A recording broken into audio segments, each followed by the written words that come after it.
بسم اللہ الرحمن الرحیم۔ السلام علیکم۔ آفیشیل کہانی سینٹر میں خوش آمدید۔ میرا نام آسماء ہے۔ میرا تعلق سندھ سے تھا، مگر شادی کے بعد میں پنجاب آ گئی۔ ہم 2 بہنیں اور 2 بھائی تھے۔ گھر کے حالات نہ برے تھے نہ ہی اتنے اچھے، مگر کہتے ہیں نا کہ خدا جس حال میں رکھے، میری ماں نے ہمیشہ ہمیں شکر کرنا سکھایا تھا۔ جوانی کی دہلیز پر قدم رکھتے ہی اماں نے ہم دونوں بہنوں کے لیے رشتہ دیکھنا شروع کر دیا۔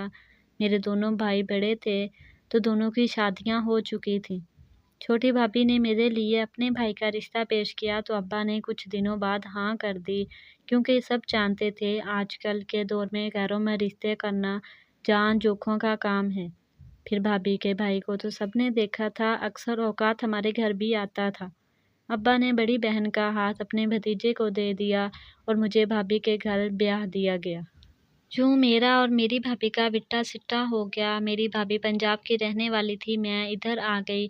شادی کے بعد کبھی غمی خوشی کے موقع پر میکے جاتے، ورنہ ادھر ہی رہتے۔ میری شادی کے 2 سال بعد ہی میرے والدین کا ایکسیڈنٹ ہوا اور وہ دونوں ہی مر گئے۔ ماں باپ کی موت کی خبر ہم دونوں بہنوں پہ قیامت بن کر ٹوٹی تھی، کیونکہ جب سے شادی ہوئی تھی بھائیوں نے تو جیسے منہ ہی پھیر لیا تھا۔ میکا ماں باپ سے ہی تھا، اب وہ ختم ہو گیا تھا۔ میرا ایک دیور اور ایک ہی نند تھی۔ نند میری ہی بھابھی تھی۔ دیور بھی مجھے بہت لاڈلا تھا۔ جب سے میں اس گھر میں آئی تھی وہ مجھے بہت عزت دیتا، اپنے دل کی ساری باتیں مجھ سے کرتا، کبھی کبھی تو مجھ سے گلے تک مل لیتا۔ میں نے بھی کبھی اعتراض نہیں کیا تھا، کیونکہ وہ مجھے اپنا بچہ ہی لگتا تھا۔ میرے سسر کا انتقال میری شادی سے پہلے ہی ہو چکا تھا۔ ساس حیات تھی مگر بیمار ہی رہتی تھی، اور پھر کچھ ماہ بعد وہ بھی فوت ہو گئی۔ چنانچہ میں اس گھر میں بڑی بہو کے ساتھ ساتھ ماں بھی تھی۔ آئے گئے سب رشتہ داروں کو دیکھنا میرا فرض تھا۔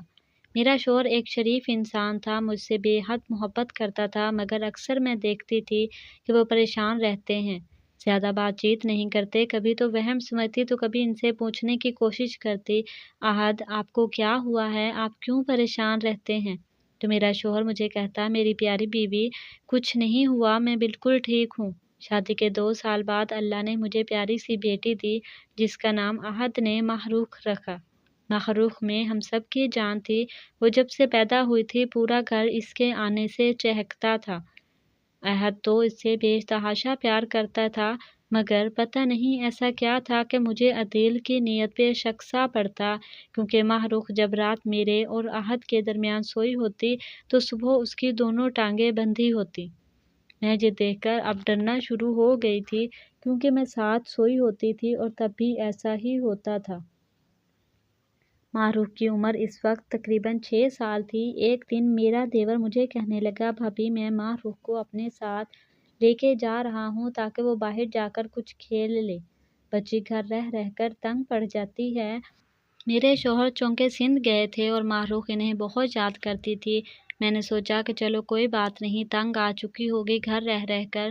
میں نے محروق کو عدیل کے ساتھ بھیج دیا، لیکن میں کیا جانتی تھی کہ مجھ پر بہت بڑی قیامت ٹوٹنے والی ہے، ایسی قیامت جس کا میں نے کبھی سوچا نہ تھا۔ 4 گھنٹوں کے بعد جب عدیل گھر آیا تو وہ ہلکان ہو رہا تھا، اس کے چہرے پہ ہوائیاں اڑ رہی تھیں۔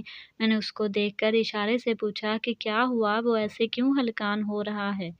محروق کدھر ہے؟ میں ادھر ادھر دیکھ کر اسے آوازیں لگانا شروع کر دی، مگر وہ ہوتی تو کوئی جواب دیتی نہ۔ جب مجھے کوئی جواب نہ ملا تو میں نے عدیل سے پوچھا، عدیل محروق کدھر ہے؟ تو تم اسے اپنے ساتھ لے کر گئے تھے، کہاں چھوڑ آئے ہو؟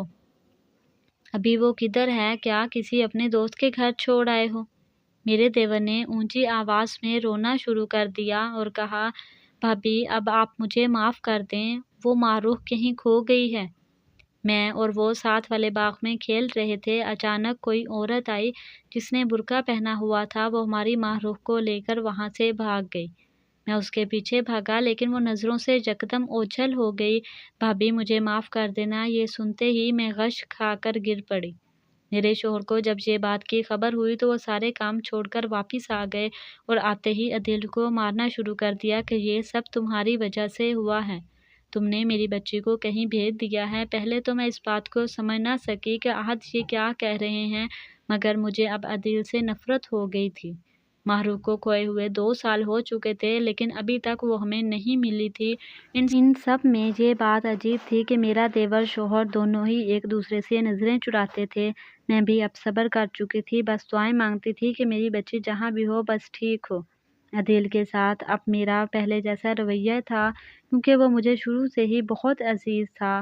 اللہ نے مجھے ایک ہی بیٹی دی تھی، اس کے بعد اللہ نے مجھ سے یہ خوشی چھین لی کہ جس سے میں دوسری دفعہ ماں بن سکتی۔ مگر ماں کا کیا فائدہ کہ اولاد ہی نہ ہو۔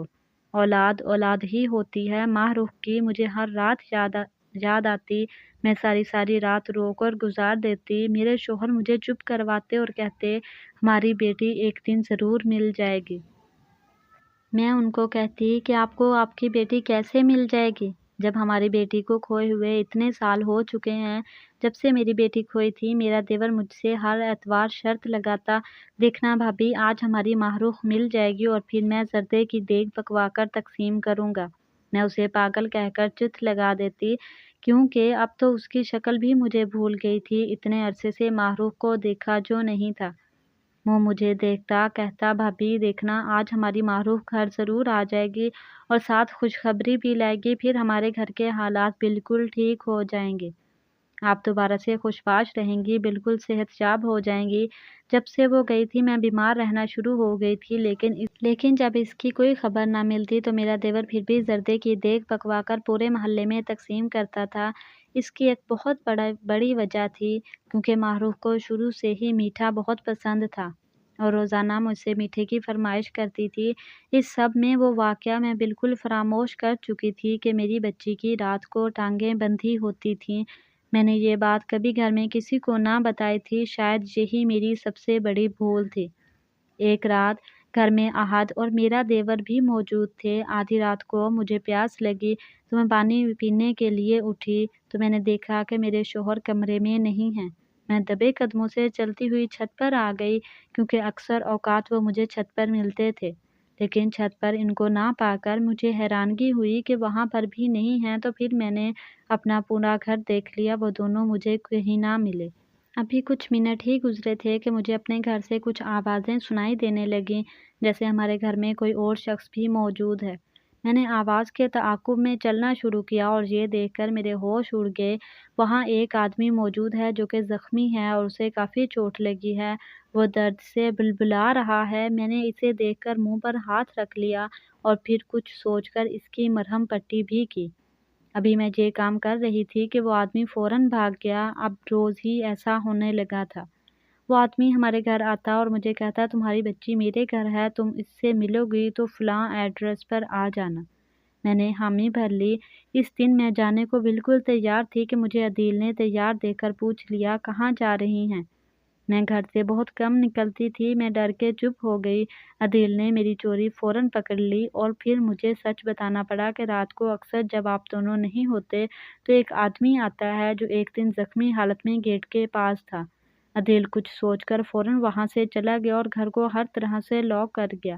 میں اس کو یوں جاتا دیکھ کر بہت پریشان ہو گئی۔ ابھی تھوڑی دیر ہوئی تھی کہ احد آئے اور انہوں نے میرا سامان پیک کیا اور مجھے سندھ بھیج دیا۔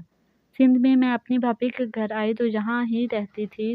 بھائی میرے بیرون ملک تھے۔ بھابھی کے بچوں میں مجھے اپنی بچی یاد آتی۔ ہر شرط کی طرح عدیل مجھے اتوار کو فون کر کے شرط لگاتا اور پھر دیگ پکا کر تقسیم کر دیتا۔ 2 ماہ بعد مجھے احد جب لینے آئے تو پھر میں گھر واپس آ گئی۔